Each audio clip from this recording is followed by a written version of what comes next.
What's up, everyone? I'm trying to think of what day today is. What is it? What today is? It Friday? No, Wednesday.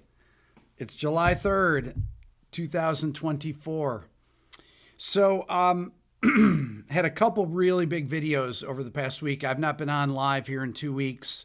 I want to talk about those, but just want to say that I have a 4th of July sale that goes through midnight tomorrow night. $89 for all 4 of my courses. My Beato Book Interactive, which is my theory video course, my Beato Ear Training, my Beato Book my Beginner Guitar, and my Quick Lessons. The Beato Book Interactive has hundreds of audio examples, dozens of video lectures, 500-page textbook, instruction, notation, as well as guitar tab, but it's a video course. Just like my ear training course is has interactive training modules, but it's also a video course. It's got 80 plus video lessons, 27-page booklet. A beginner guitar course is a beginner guitar course. My Quick Lessons Pro is more of an intermediate guitar course to advanced. Okay, that has 5 hours of video, all for $89. Okay. Why did these 2 videos, the first of which was The Real Reason Why Music is Getting Worse, which was number 3 on trending, which is pretty amazing if you look at the YouTube trending chart. That's, I think, for the whole world. And then the second one, I Know You're Angry, So Am I, is on YouTube trending right now. The first video has well over almost 2.2 million views in 8 days. And the other video is at about 800,000. Those videos struck a nerve. And I've been thinking a lot about this. I always say that people that follow this channel are far smarter than I, and I'm going to read a few of the comments that were on the videos. But I want to say something about 4th of July. So 7 years ago tomorrow, and I remembered this because my son Dylan sent me a screenshot of my channel from 7 years ago today when I was at 99,700 subscribers. And on July 4th at 10 o'clock in the morning, 2017, 7 years ago, I hit 100,000 subscribers. And I got my first YouTube award that they give at 100,000. So I've got the 100,000 one, I got the million view one. Okay, so I want to talk about, let me read some of these comments. So under the first video, one of the first comments is, the internet is the best and worst things that happen to humanity simultaneously in its existence. That is very true. Then somebody was talking about running into a producer on an airplane, and somebody that worked with Led Zeppelin. I know who it is, actually. And he said, as engineers and producers, we used to capture performances, now we create them. And I thought that was very astute. And I'm gonna interview the person that said that, even though he doesn't attribute it to everyone. I know who said it. Then the next one: the enemy of art is the absence of limitations. Orson Welles. Now I don't know if that's Orson Welles. I assume it is, but that is so true. The absence of limitations. Okay. Let me just state a few things because I want to go back to this. I want to talk about this thing about how we consumed music. I just went into my records and I pulled out a record that my dad bought called Swiss Nights, a Dexter Gordon record from 1976. Dexter Gordon on the sax, Kenny Drew on the piano, Niels Henning Orsted Pedersen on the bass, and Alex Reel on the drums. Has Tenor Madness, a famous Sonny Rollins song, is on there, great blues. And then Wave by Antonio Carlos Jobim, Days of Wine and Roses. These are all great, great songs. But why am I bringing this up? Why is this? Because I have every album, every cassette, and every CD that I've ever bought in my life. I still own. I've never sold any of them. And why is that? Because music was scarce. Everything we take for granted because of this supercomputer here, these things were scarce. You couldn't just put on a video. When the video cassette was invented, oh my God, that was like an amazing thing. Wait a minute, I can watch the same movie, my favorite movies, over and over and over? What? I just have to be able to afford to buy a I mean, that was like the 80s that it happened, right? But you go back to the 60s and 70s. So you either had a parent that could afford to buy records. My dad collected records in the 1940s. That was his hobby. In the late 40s, early 50s, he worked he worked for the railroad. He worked in and he worked as a bartender on the weekends at a jazz club, and he collected records. That was his thing. And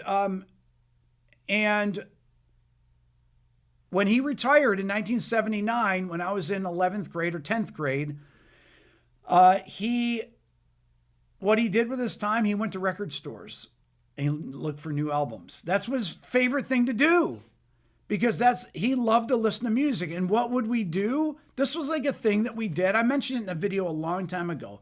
My dad, now I have 6 siblings, but this is one particular thing that my dad and I did that we really connected on. We would listen to albums together, entire albums without doing anything. He would sit on one side of our small living room in a chair, and I'd sit on the other side, and we'd put it on. Thank you, Theo. I appreciate that. He would put it on, and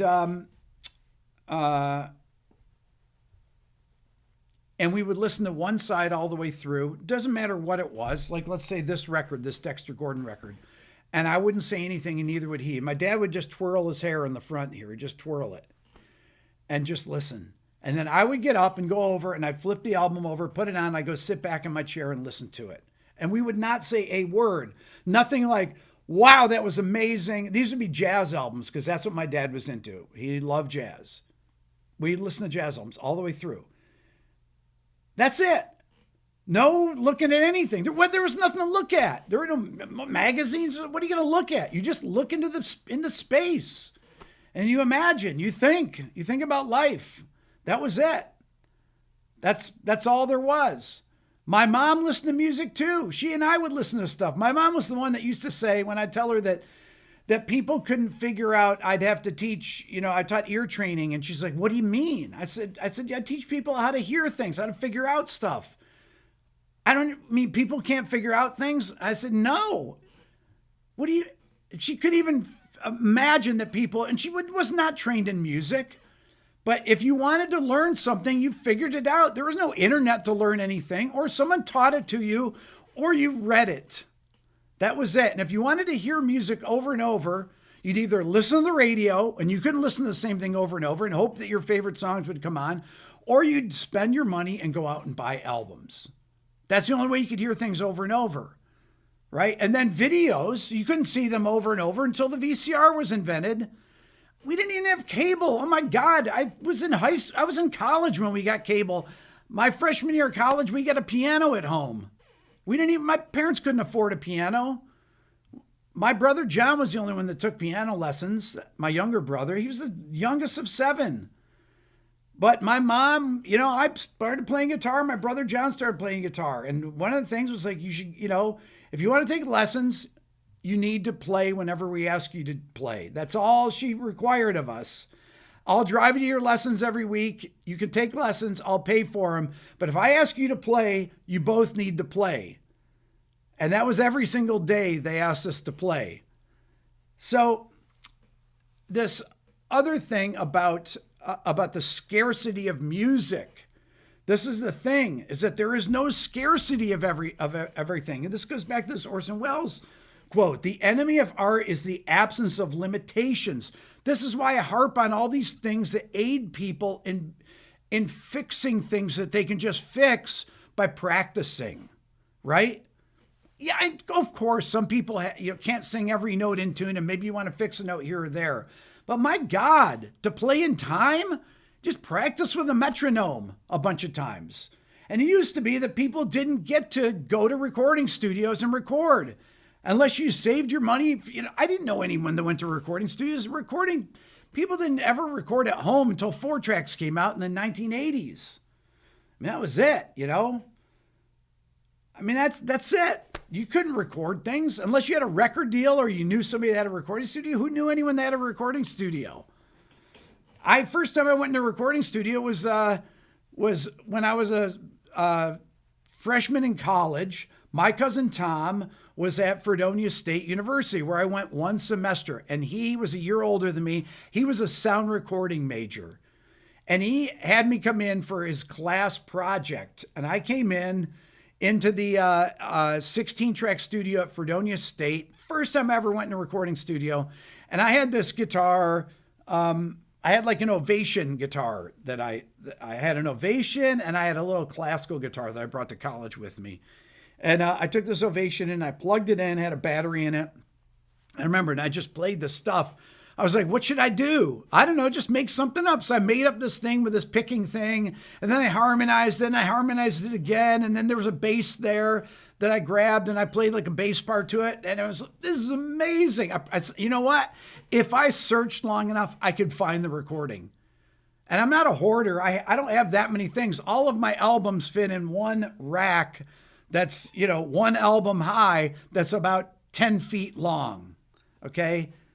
And then I have cassettes in boxes, and I have CDs, but I own everything that I ever have. And I was, I couldn't go out and buy 1 million records or anything like that.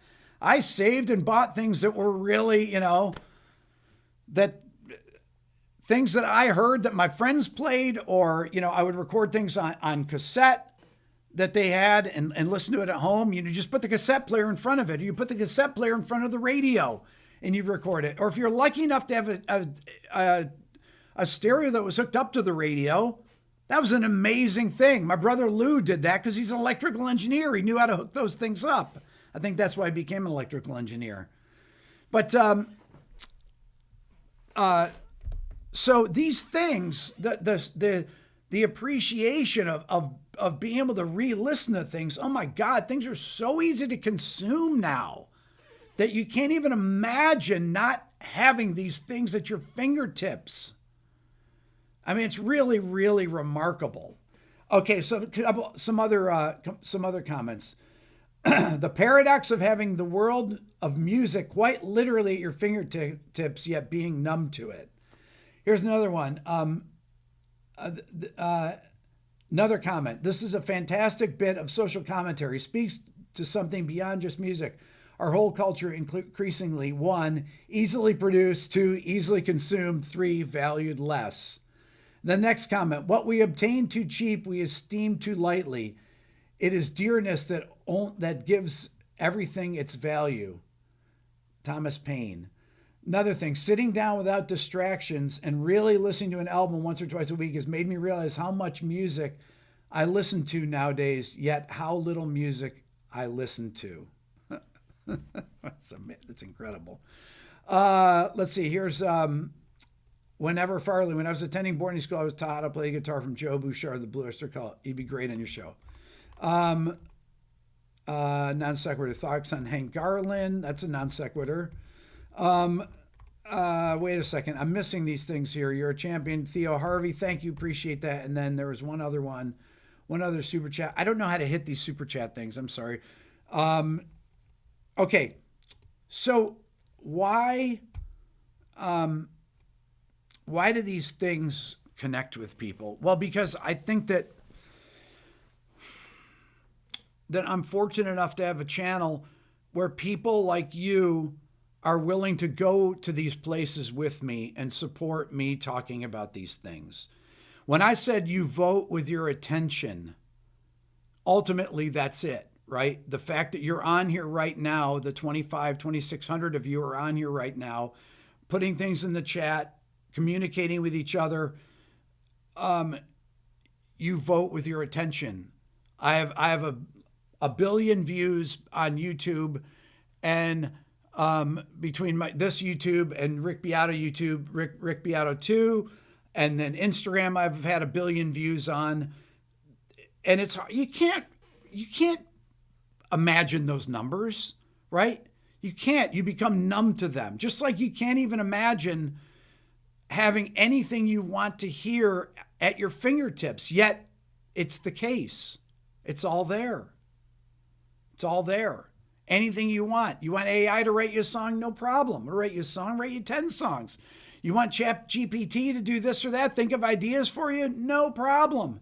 Type in the prompts. Let it do it. But it can't think for you. And it can't develop taste. And this thing about people, oh, you're old man yelling at clouds, and about my thing about music is new when the first time you hear it. It doesn't matter when it was created. This whole canard about things from your past. Well, your parents, my parents never said anything about the music I listened to. They didn't care what I listened to, but I liked what they listened to. This idea that, oh, in the past, I don't know why you like that music. My parents were 2 generations older than me. They didn't care. They loved the Beatles. They loved stuff that was coming out at the same time. They were open-minded. Both of my parents were open-minded about music. Maybe that's why I'm open-minded. All my siblings are open-minded about music. All my other 6 siblings, they all loved music. They all had their own tastes in music. And we're always, we were 9 people living in a house with 1 bathroom and 3 bedrooms. And yet we all did our own thing. Old man speaking to clouds. But I was thinking, I was like drinking my coffee. Whenever it was a week ago when I made the first video and thinking about, when I did the last video, 2 days ago, and I thought about that. I was like, how did people consume music? How did my mom, she loved Madame Butterfly, but when did she really know that? It was written in 1904. She was born in 1925. How would she know that piece? Did she hear it on the radio? Back yet? Are we back? Okay, here we go. We're back. I don't know what happened. If my thing's out of sync, just hit the refresh button. All good. There we go. Computers killed music. I think I was being too intense for YouTube. I hit the distortion meter or something there. So anyways, I just thought about that. I was like, man, I like music from all different eras. And so I don't buy that. It's a lazy argument. Always thought that was a lazy argument. But this ability to listen to anything on demand, or ability to record anything on your phone, in Pro Tools or Logic or whatever DAW you have, it's just so easy to do these things nowadays that people just take it for granted, But it's fascinating. Like I said, the people that follow my channel here that write in the comment section are far smarter than me. When I tell people to leave a comment, I say that because I get so many ideas from reading the things that people write in there. So I want to go back to July 4th, the 2017. I didn't know that this channel was going to be successful. I didn't plan it. When I look at the videos when Dylan sent me the screenshot, it's hilarious to look at this. When he sent me the screenshot that he took from exactly, because it came up on his phone. He's like, check this out. This is hilarious. I took the screenshot. Now, he was 9 years old back then when he took this screenshot. And it's right here. You guys probably can't hear it, can't see it, but let me make my phone a little darker here. I don't know if you can see it there, but I'll just tell you. So here's some of the titles here. Things like Jazz Guitar for Rockers, Intro to Jazz Guitar Language, Contemporary Reharmonization Concepts, Blues, what is this? Five blues licks for 5 blues piano licks for guitar, things like that. These are things. And how many views? 6.3 thousand views on this one, 11,000 on the next one, 7,100 on the next one, and 14,000 on the next one. It's unbelievable. Okay, so a couple of comments here. Corey, my friends and I have been talking about AI and the arts. We agree AI and music does not have a soul. Next one, Fernando, Rick, my ear is getting better every day. Recognize D major 7 sharp 11 at the grocery store today. Thank you for your program. The bundle is a great deal. Fernando, you recognize D major 7 sharp 11. How did you know it was D major 7? What if it was D flat major 7 sharp 11? No, that's amazing. That is amazing. Being able to recognize things that you hear. That is the thing. This is what drove me. The story of Paul McCartney taking a bus across town to learn a B7 chord because someone across town knew B7. And I mean, if I knew that somebody knew something that I didn't know, I'd walk like Buxtehude, like Bach walked 200 miles to hear Buxtehude improvise on the organ. 200 miles back in the early 1700s. You know how many days that must have taken? I mean, how many miles can you walk in a day? It must have taken him, 5 days to walk 200 miles. It's insane that he walked there to hear, the most influential organist at the time, an incredible improviser. But this thing about understanding what you hear. There was no YouTube to teach me things. If I wanted to learn the solo to Don't Take Me Alive by Steely Dan, I had to figure it out by ear. If I wanted to learn the solo to Hey Joe, I had to figure it out by ear. If I wanted to learn the Heartbreaker solo, by ear. If I wanted to learn Eruption, by ear. No tab, no nothing. No one to tell you that Eddie's tapping like this. You had to figure it out, Let's see here. Small guy. I always wanted to check out a band called Sleep Token. Thinking about Eden's mind-blowing. Love your passion. I know Sleep Token. Let's see here. I still buy records. I rip CDs to play on my phone as well as... Can you actually do that? The rip CDs anymore? I didn't think that phones really could, or that you could even do that on computers now. Steve, how do you think the cost of living has affected rock music? Renting a house is nearly impossible. No rehearsal spaces left. People are forced to work more and more with less time to create. Rehearsal spaces were always difficult to find, even when I was a kid. You had to have a drummer. My parents would let us rehearse in our basement, but our basement was so small and our ceiling was about 6 feet tall in our basement. And a drummer would have to bring their drums over. So that wasn't really an option. It was,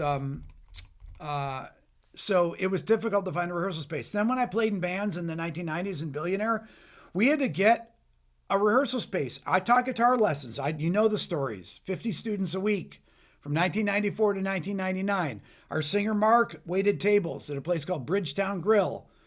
Our bass player Walter worked at Hooters. And then he was a cook, a line cook. And Darren, what did Darren do? He worked somewhere, our drummer. I forget where Darren worked. We all had jobs. We all pooled our money and we rented our rehearsal space. It was like $100, $110 a month or something like that. And there were probably 50 other bands that rehearsed in these rehearsal spaces. So I think that this idea of that it was the idea that it's difficult for rock musicians to do things nowadays. Yes, of course, there's not it's difficult.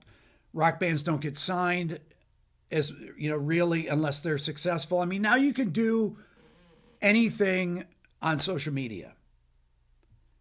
You can do anything on social media. You just can't, And it's you have worldwide distribution here on YouTube, on Instagram, on TikTok, wherever you want. YouTube Shorts, you make them. You got a song, put it out there, right? Make a video about making your song. Talk about this is what people do. This is how you can do it. A lot of people start, you have to do it differently than you used to. But bands like Sleep Token, they made records, and they found a way to be relevant. Sleep Token's probably got 5 million monthly listeners on Spotify. It's hard to do. It's hard to do as a rock band nowadays. Very hard to do, but it's not impossible. It's not impossible. Somebody's got to be successful. You know, it can be you. That's the thing. That's what this channel has taught me. That's what I always believed. It's like, you know, when I started here with 40 subscribers on June 2nd, 2016, I had no illusions of anything. I met a guy when I had 2,000 subscribers, Dotan, that wrote to me. He had a thing called Piano Around the World. He had a channel that he had some huge viral videos with millions of views. He used to drag his piano around. And he reached out to me, and I talked to him on the phone, and he says, I love your channel. I had about like 2,000 subscribers, and he said, I think your channel is going to be successful. And I said, why? And he said, I don't know. I have a feeling it's going to be successful. And I remember having lunch with him when I was up in New York, maybe a year later. And I said, wow, I can't imagine having a video with 1 million views. That is mind-boggling. And then it occurred to me, it's like, well, somebody's got to be successful at this, right? Somebody has to be successful. It could be any of you. The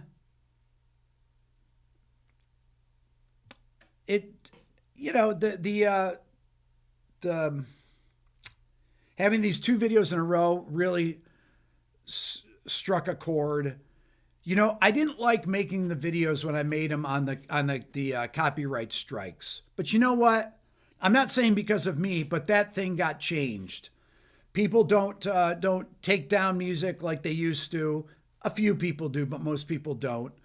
It became content ID claims and things like that, but they didn't take your videos down eventually, right? The artists got smart with this stuff. And I think that it's important to realize that that to be successful in any of these things, whether it's learning an instrument, whatever it is, it's that daily practice. Just like making these videos. I just hit my 1,500th video. And it's daunting when you think about making one video, the amount of effort it takes. And to think that I've made 1,500 of them boggles my mind. But you know what? You do it in just increments. You do it one at a time. And one at a time over 8 years eventually made 1,500. That doesn't count any of the Instagram videos I've made, because I think I'm about 1,200 Instagram videos. It doesn't count any of the content on my second channel, because I have hundreds of videos on my second channel. If you haven't subscribed to Rick Beato 2, hit subscribe. But all this comes back to these things, to practice. This is why I sell my courses. That's why I'm having my 4th of July sale. All 4 of my courses, $89. That's it. Why? So that people hopefully think, maybe some of you will think like I did. Why not? I want to be able to know when I hear something what it is. And that was it. That was just my goal. When I hear anything, what is that? What is this chord? What is this line? What is this lick? How do you play this melody? What's the chord progression here?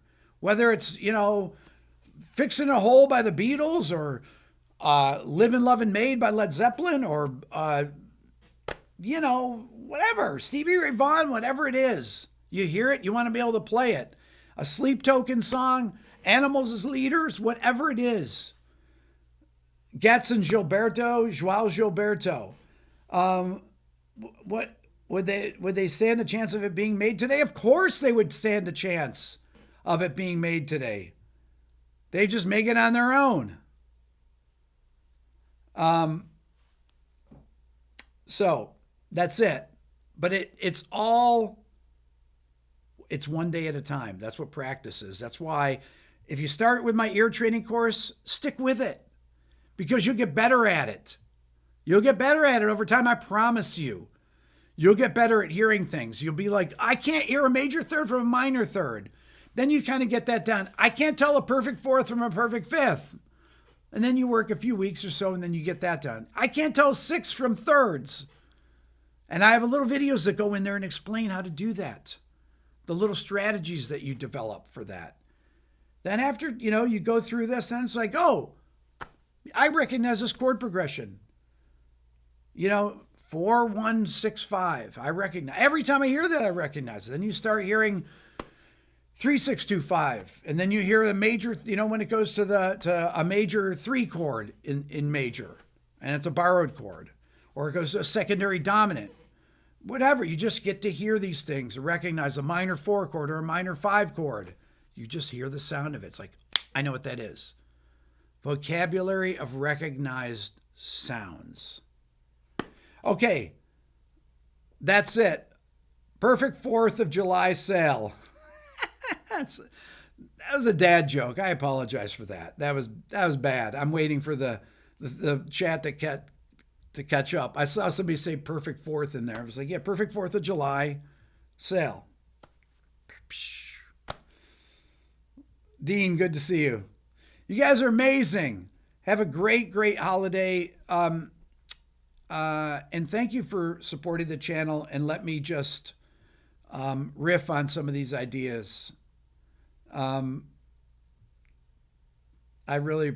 means a lot. You guys are amazing. Thank you so much. Have a great, great holiday, and we'll talk soon. Take care.